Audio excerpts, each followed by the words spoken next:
Los créditos documentarios, pues en sí, se rigen por un conjunto de normas que se publican por la Cámara de Comercio Internacional, la CCI.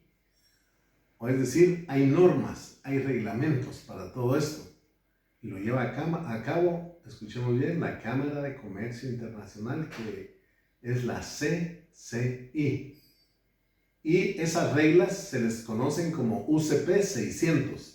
Así se les conoce internacionalmente. Si de repente oyen ustedes por ahí unas normas por productos que internacionalmente están trayendo al país y le dicen esto está dentro de la Cámara Internacional como norma UCP, UCP 600, entonces aquí contienen las reglas y usos uniformes relativos a los créditos documentarios. Entonces les decía que dentro del proceso de globalización encontramos las cartas orden de crédito o cartas de crédito les llaman, que muchas veces es lo que suscriben para poder llevar a cabo lo que nosotros conocemos como los créditos documentarios. Pero también nos vamos a dar cuenta nosotros que dentro del proceso de globalización que llevamos nosotros en estos tiempos, lo que es la globalización que hablábamos, y la economía de mercado que se ha experimentado a niveles enormes hoy en día, resulta imprescindible promover y facilitar el comercio internacional, las exportaciones y las importaciones de bienes, donde el comprador se sitúa en un país y el vendedor en otro país. Esto es motivo de gran preocupación e incertidumbre debido al desconocimiento de los contratantes, es decir, quién va a ser el exportador, quién va a ser el importador o el comprador o el vendedor o el comprador, no se conoce. Y además, al no conocerse y ser de distintos países, tienen diferentes legislaciones mercantiles. No todas las leyes van a ser iguales, entonces no se conoce qué se va a aplicar en un momento determinado. Porque cuando todo es exitoso, compra y paga, no hay problema. Pero cuando algo de eso falla, ahí vienen los problemas que no se conocen esas legislaciones. No se conocen los tipos de cambio, el control de divisas. Todo esto pues viene a ser necesario la aparición de las cartas orden de crédito o las cartas de crédito, las cuales son utilizadas diariamente, es decir, esto es común en operaciones que representan miles de millones de dólares a nivel mundial. Es decir, todo esto nos vamos a dar cuenta que a veces es perjudicial cuando no existen estas cartas órdenes de crédito, ¿verdad? Esto podemos decir nosotros que es un instrumento de pago sujeto a regulaciones internacionales mediante el cual un banco emisor, obrando por solicitud y conformidad con las instrucciones de su cliente, debe hacer un pago a un tercero beneficiario contra la entrega de los documentos exigidos siempre y cuando se cumplan los términos y condiciones de crédito. Es decir, complementa el anterior contrato que veíamos y podemos ver en estas palabras entonces que es un compromiso escrito asumido por un banco de efectuar el pago al vendedor a su solicitud y de acuerdo con las instrucciones del comprador hasta la suma de dinero indicada. Aquí la diferencia es que si hay un tope, creo que en todo tiene que haber un tope del dinero que se indica pagar dentro de determinado tiempo y contra la entrega de documentos indicados. Este instrumento es uno de los documentos más sencillos por su forma y los más complejos en cuanto a su contenido. Entonces, nos vamos a dar cuenta que un contrato se complementa con el otro. En el otro no teníamos la forma escrita en los bancos, aquí nos aparece la forma escrita. Y también tenemos que darnos cuenta que, como en el programa que tenemos le denominan carta orden de crédito, tienen muchos nombres. Carta de crédito, también se le denomina crédito comercial, crédito documentario, y en algunas ocasiones pues, simplemente se le denomina como crédito, ¿verdad? Entonces, démonos cuenta que toda carta orden de crédito o carta de crédito tiene su origen en un contrato de compra-venta de mercancías. También puede ser la prestación de servicios, ¿verdad? Que es lo fundamental. En resumen, las cartas de crédito son una promesa de un banco o instituto de crédito de pagar una cierta suma de dinero. Se paga contra la presentación de documentos que certifican un hecho o un acto jurídico. Su plazo para hacer uso de la carta orden de crédito o la carta de crédito debe estar preestablecido, debe de fijarse en el documento que se realiza y vencido el plazo, pues el beneficiario de la carta de crédito no puede girar sobre esta ninguna suma más y debe ser emitido por el banco comercial que se ha comprometido. Este contrato de crédito es el que regula la relación entre el banco emisor y el ordenante. En este contrato se definen las condiciones bajo las cuales el banco está dispuesto a emitir cartas órdenes de crédito o cartas de crédito por cuenta del ordenante o quien le ordena. En este contrato, como en todo contrato de crédito, se crea una obligación del banco a poner a disposición de su cliente un crédito en un plazo determinado y bajo unas condiciones que también ya están determinadas entre ellos. El contrato de crédito no es un precontrato ni una promesa de contratar, sino por el contrario es un contrato vinculante. Para el banco es precisamente tener a favor del cliente una disponibilidad determinada para emitir cartas órdenes de crédito o una carta orden de crédito. Todo esto tiene que estar aprobado en un contrato que en esta forma se va a emitir el pago, siendo el objeto del contrato la existencia de la disponibilidad del crédito a favor del cliente y no propiamente la carta de crédito. Ahora, las características o descripción del contrato de crédito debe contemplar nombre y dirección del ordenante y beneficiario, monto de la carta de crédito, documentos a exigir dentro de estos documentos, pues tiene que estar el conocimiento de embarque. Eso ustedes ya lo conocen, el conocimiento de embarque. La guía aérea, la factura comercial, la lista de empaque, también debe de estar todo lo que contiene este empaque. También el certificado de origen, lista de precios, certificaciones de análisis, formas de pago, instrucciones especiales. También podemos nosotros ver acá que debe estar la fecha de vencimiento de la carta de crédito, la descripción de la mercadería, el tipo de carta de crédito, los tipos de embarques. Y así pues vamos a encontrar varios requisitos que se necesitan. Entonces vamos a ver nosotros de que dentro de las cartas de crédito hay numerosos tipos.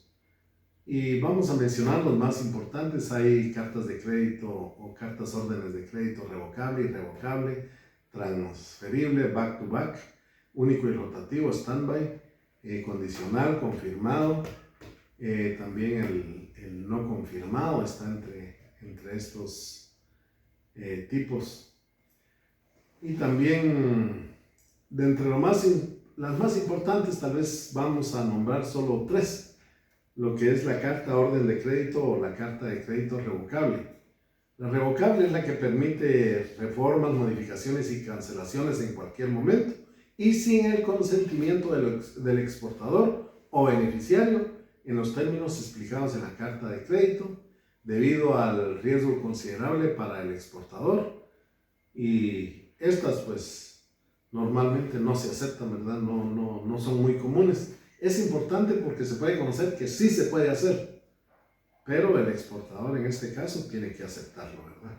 Regularmente el exportador es el que va a enviar el producto y puede ser, pero los exportadores no lo aceptan a veces. Está el irrevocable, que es una carta de crédito que requiere el consentimiento del banco emisor, del beneficiario o exportador, y el solicitante para rendir cualquier reforma, modificación o cancelación. En este irrevocable no se puede revocar, pero pueden reunirse estas tres personas, el banco emisor, el beneficiario o exportador y el solicitante, para hacer los trámites que consideren que puedan cambiar o variar este tipo de carta orden de crédito. Esta es la que más se usa y la preferida por los exportadores o beneficiarios, debido a que el pago siempre está asegurado. Es decir, el pago no queda en el aire, sino que es asegurado. No es como la revocable, que sí queda en el aire el pago, por eso les decía que no es muy aceptado. Y esto cumple con todos los requisitos de la carta de crédito, el irrevocable. Y estas pueden estar o no confirmadas. No podrá revocarse por una sola de las partes. No, por eso yo les decía, tiene que estar reunido el banco emisor, el beneficiario y en todo caso el solicitante. Pero unilateralmente no puede hacerse. Debe de contar con la conformidad de todas las partes. En cambio, en el revocable, una de las partes algo no le conviene y quiere revocar. Por eso les decía, se puede hacer, pero no lo aceptan los exportadores. Y la transferible, que sería la otra, es una carta de crédito que también es irrevocable si es aceptada. Según estas cartas, el exportador puede transferir todo o parte de sus derechos a otra parte, según los términos y condiciones especificadas en el crédito original, con ciertas excepciones. De esta forma resulta difícil mantener flexibilidad y confidencialidad, aunque sea necesaria. Las cartas de crédito transferibles se usan a menudo cuando el exportador es agente del importador o un intermediario entre el proveedor y el importador, en lugar de ser el proveedor real de la mercadería. Entonces aquí vamos a encontrar que el exportador no son productos de él, a veces es intermediario o a veces es importador él también, o de alguna manera trabaja. Entonces parte de esta carta orden de crédito puede transferirla a otra de las partes que están enroladas en este tipo de carta. Para simplificar, podemos decir nosotros que muchos bancos prefieren simplemente hacer transferencias en lugar de múltiples problemas que dicen ellos que se pueden ocasionar en estas órdenes de crédito o cartas órdenes de crédito. Sin embargo, se realizan múltiples transferencias y las condiciones están correctas. Estas transferencias, como decíamos anteriormente, pues no son muy aceptadas muchas veces por el exportador porque tiene que conocerse mucho sobre la cuestión del banco. No es tan bueno, digamos, como las cartas órdenes de crédito. La carta de crédito que se confirma añade una segunda garantía de otro banco, es decir, el banco sucursal o el banco corresponsal mediante el banco emisor envía la carta órdenes de crédito con su obligación y compromiso de pago, y esta confirmación significa que el vendedor beneficiario puede observar de manera adicional la solvencia del banco que confirma para asegurar el pago. Entonces esa confirmación sucede y asegura más al exportador cuando existe un banco en la sede del país donde se encuentra el exportador, porque le va a hacer ver y conocer cómo está la situación del banco. Entonces podemos decir que una carta orden de crédito, una carta de crédito es más segura, ¿sí? Buenísima, si le queremos llamar así. Lo que tiene es que es costosa y difícil de obtener debido a la mayor responsabilidad del banco emisor. Aquí el banco emisor sí tiene mucha responsabilidad y eso es lo que no les gusta, por eso prefieren hacer transferencias, pero a veces al exportador no le gustan las transferencias. Estas cartas órdenes de crédito se utilizan sobre todo cuando el importador y el exportador no están familiarizados, no se conocen o tienen dudas sobre la fiabilidad de la empresa a la cual es la empresa que está importando, y también qué va a suceder con las empresas de transporte y las aduaneras de un país en particular. Entonces tenemos que tener todo esto en orden, pero se utilizan muchas veces las cartas órdenes de crédito. Aquí en el programa teníamos su diferenciación, pero la diferenciación está en eso, ¿verdad? De que se puede decir de que el crédito documentario en muchas ocasiones utiliza cartas órdenes de crédito, aunque las cartas órdenes de crédito no utilicen el crédito documentario porque en sí subsisten por sí mismas. En cambio, en muchas ocasiones en el crédito documentario pues piden cartas órdenes de crédito, y esto es muy costoso, muy caro, porque no es barata esa situación del banco, porque el banco, la responsabilidad que tiene, ellos muchas veces no están conformes en tener esa responsabilidad.